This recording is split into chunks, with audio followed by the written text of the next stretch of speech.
एक बार की बात है। एक छोटे से गांव में रामू नाम का एक किसान रहता था। उसके फैमिली में उसके दो बेटे थे। बड़े बेटे का नाम मोहन था और छोटे बेटे का गोलू, और उसकी पत्नी मीना, जो बहुत समझदार थी।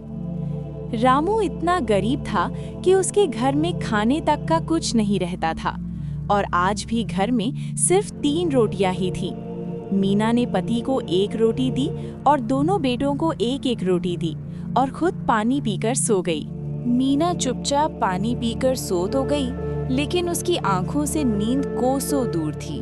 खाली पेट की जलन से ज्यादा उसे अपने बच्चों की चिंता सता रही थी। बाहर आंगन में रामू करवटें बदल रहा था। उसे पता था कि मीना ने आज भी अपने हिस्से की रोटी नहीं खाई है।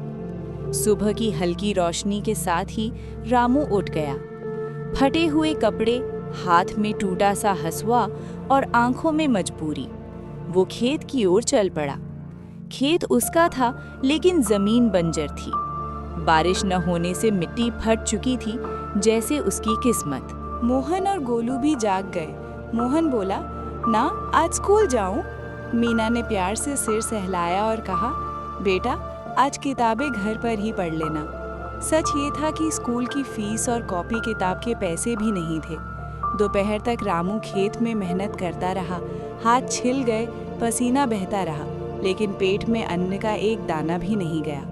तभी गांव का सेठ आया और बोला, रामू, अगर इस बार भी फसल नहीं हुई तो जमीन मेरे नाम कर देनी पड़ेगी। रामू का सिर झुक गया, वो कुछ बोल ना सका। शाम को जब वो घर लौटा तो मीना ने उसके चेहरे को देखकर सब समझ लिया। घर में आज भी खाने को कुछ नहीं था। बच्चों को बहलाने के लिए मीना ने पानी में थोड़ा सा नमक डालकर दे दिया और कहा, आज उपवास है बेटा, इससे भगवान खुश होंगे। रात गहरी हुई। गोलू भूख से रोने लगा। मोहन ने छोटे भाई के पास जाकर कहा, रो मत गोलू, जब मैं बड़ा हो जाऊंगा ना, तब माँ बाबा को कभी भूखा नहीं सोने दूंगा। मीना की आंखों से आंसू बह निकले। रामू ने पहली बार खुद को इतना बेबस महसूस किया। उसी रात उसने मन ही मन ठान लिया, अब चाहे जो हो जाए, मैं अपने बच्चों को इस गरीबी से बाहर निकाल कर रहूंगा। अगली सुबह रामू गांव छोड़कर शहर जाने का फैसला करता है। यहीं से कहानी एक नया मोड़ लेती है।